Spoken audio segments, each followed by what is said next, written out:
Assalamualaikum warahmatullahi wabarakatuh. Perkenalkan, saya Titik Puji Lestari, calon guru penggerak angkatan 9 dari SMA Negeri 1 Sumber, Kabupaten Rembang, Provinsi Jawa Tengah. Pada kesempatan kali ini, perkenankan saya memaparkan koneksi antar materi dalam pembelajaran berdiferensiasi pada tugas modul 2.1. Sebelumnya, perlu dipahami bahwa apa itu pembelajaran berdiferensiasi? Pembelajaran berdiferensiasi merupakan salah satu usaha guru dalam menyesuaikan proses pembelajaran di kelas yang berorientasi untuk memenuhi kebutuhan belajar dan minat murid. Sebagai guru, kita perlu memahami bahwasannya setiap anak itu unik. Setiap murid memiliki keberagaman dalam karakter, baik berupa kelebihan dan kekurangan, yang meliputi perbedaan antara minat, gaya belajar, kebiasaan, pola pikir, kemampuan literasi, dan lain sebagainya. Sehingga, sebagai guru, kita harus dapat memenuhi kebutuhan belajar murid yang bervariasi. Gunanya untuk mencapai tujuan pembelajaran. Lalu, bagaimana cara untuk dapat melakukan pembelajaran berdiferensiasi di kelas? Hal yang harus guru lakukan dalam pembelajaran berdiferensiasi di kelas yaitu yang pertama, guru memahami tujuan pembelajaran. Kemudian, guru mengetahui dan merespon kebutuhan belajar murid. Kemudian, guru menciptakan lingkungan belajar yang mengundang murid untuk selalu belajar. Selanjutnya, guru memahami manajemen kelas yang efektif. Dan, guru melakukan penilaian berkelanjutan. Berkaitan dengan kebutuhan belajar murid, maka guru harus memahami 3 aspek, yaitu yang pertama, aspek kesiapan belajar murid atau yang disebut dengan istilah readiness. Yang kedua, aspek dalam minat murid. Dan yang ketiga, aspek dalam profil belajar murid.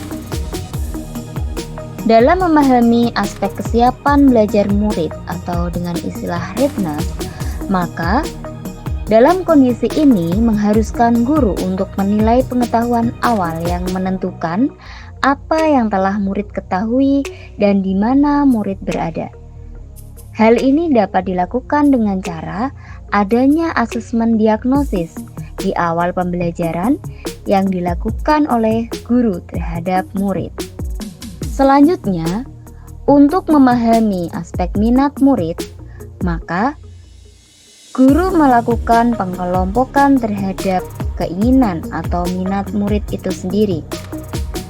Hasil dari asesmen diagnostik, guru dapat mengetahui keberagaman minat murid yang ada di dalam kelas. Minat dalam setiap diri murid berbeda-beda.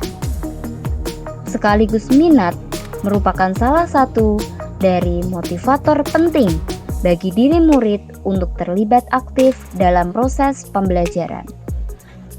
Selanjutnya, untuk memahami aspek profil belajar murid, maka guru harus memahami terkait dengan indikator-indikator profil belajar murid.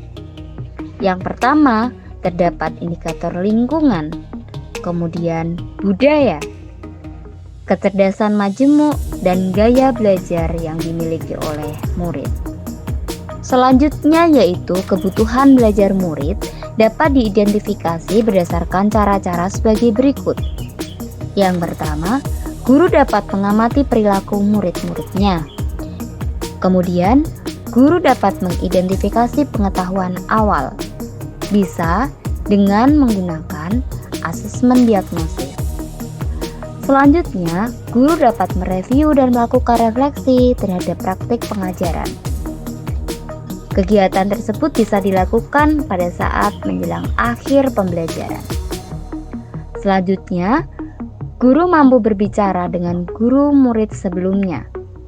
Sebelum adanya pembelajaran, guru dapat berkomunikasi dengan guru pada pembelajaran sebelumnya. Selanjutnya, guru dapat membaca rapot murid di kelas sebelumnya. Di sini guru mampu mengetahui kemampuan siswa pada saat pembelajaran sebelumnya. Selanjutnya, guru mampu menggunakan berbagai penilaian formatif dan diagnostik kepada siswanya. Strategi atau cara untuk melaksanakan pembelajaran berdiferensiasi terdapat 3 bentuk, yaitu diferensiasi konten, kemudian diferensiasi proses, kemudian diferensiasi produk. Perlu Bapak Ibu ketahui bahwasannya tidak selalu dalam ketiga strategi ini terdapat dalam proses pembelajaran. Bisa salah satu atau kedua bentuk diferensiasi. Mari kita bahas perbedaan maupun penjelasan dari ketiga diferensiasi tersebut. Pada diferensiasi konten, guru dapat melakukan dengan cara membedakan pengorganisasian atau format penyampaiannya, bukan pada mengubah atau menurunkan standar kurikulum yang ada. Guru membedakan materi yang diberikan kepada peserta didik sesuai dengan kemampuannya. Sebagai hasil dari asesmen diagnostik, maka guru mendapatkan peserta didik dengan tingkatan kemampuan rendah, sedang, dan tinggi. Di sini guru melanjutkan dengan memberikan materi yang menyesuaikan dengan kemampuan murid-murid tersebut. Selanjutnya yaitu pada diferensiasi proses, di mana kegiatan yang memungkinkan murid berlatih dan memahami atau memaknai konten dengan cara membedakan prosesnya yang harus dijalani murid. Guru membagi kelompok pada murid berdasarkan kemampuannya, tingkatan rendah, sedang, dan tinggi. Guru memberikan media pada murid yang variatif sesuai dengan tingkat kemampuannya. Di sini adanya keberagaman dalam proses kegiatan belajar. Dalam diferensiasi produk, dapat dilihat dalam bukti yang menunjukkan apa yang murid telah pahami dengan cara membedakan atau memodifikasi produk sebagai hasil belajar murid, hasil latihan, penerapan, dan pengembangan apa yang telah dipelajari. Guru memberikan variasi tuntutan atau tagihan dalam bentuk produk maupun lembar kerja yang bervariatif sesuai dengan tingkatan kemampuan yang dimiliki oleh siswa. Bisa dalam bentuk audio, visual, maupun kinestetik. Lalu, adakah keterkaitan antara modul pembelajaran berdiferensiasi dengan modul-modul yang lain yang sudah kita pelajari pada modul-modul sebelumnya? Setelah kita pahami, ternyata ada hubungannya antara modul sebelumnya yang telah kita pelajari dengan modul yang kita pelajari saat ini dalam pembelajaran berdiferensiasi.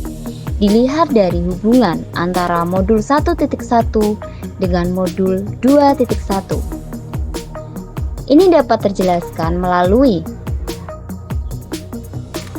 keterkaitan materi pada modul 1.1 dengan modul 2.1 dapat dilihat bahwasannya untuk dapat melakukan pembelajaran berdiferensiasi, maka guru harus berusaha memahami dan memenuhi kebutuhan belajar anak sesuai dengan kondisi kodrat alam dan kodrat zaman, berdasarkan filosofi pendidikan menurut Ki Hajar Dewantara.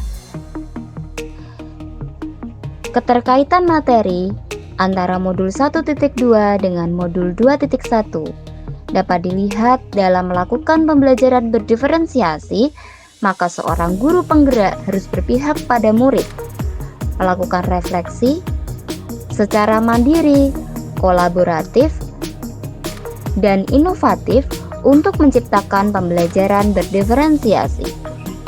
yang bertujuan untuk memenuhi kebutuhan murid.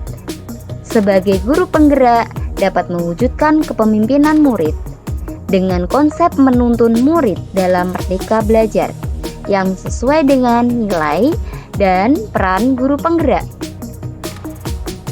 Keterkaitan materi pada modul 1.3 dengan modul 2.1 dapat dilihat dalam penjelasan bahwasannya pembelajaran berdiferensiasi mampu menjadi strategi atau cara untuk mewujudkan visi guru penggerak yang berpihak pada murid. Selanjutnya, keterkaitan materi pada modul 1.4 dengan modul 2.1 dapat dilihat bahwa dalam pelaksanaan pembelajaran berdiferensiasi antara guru dan murid membuat keyakinan kelas terlebih dahulu. Keyakinan kelas bertujuan untuk selama proses pembelajaran berjalan dengan baik sesuai dengan nilai budaya positif. Demikian yang dapat saya paparkan mengenai koneksi antar materi pada modul 2.1. Semoga bermanfaat. Semangat Bapak Ibu guru hebat, bergerak, tergerak, dan menggerakkan. Terima kasih. Wassalamualaikum warahmatullahi wabarakatuh.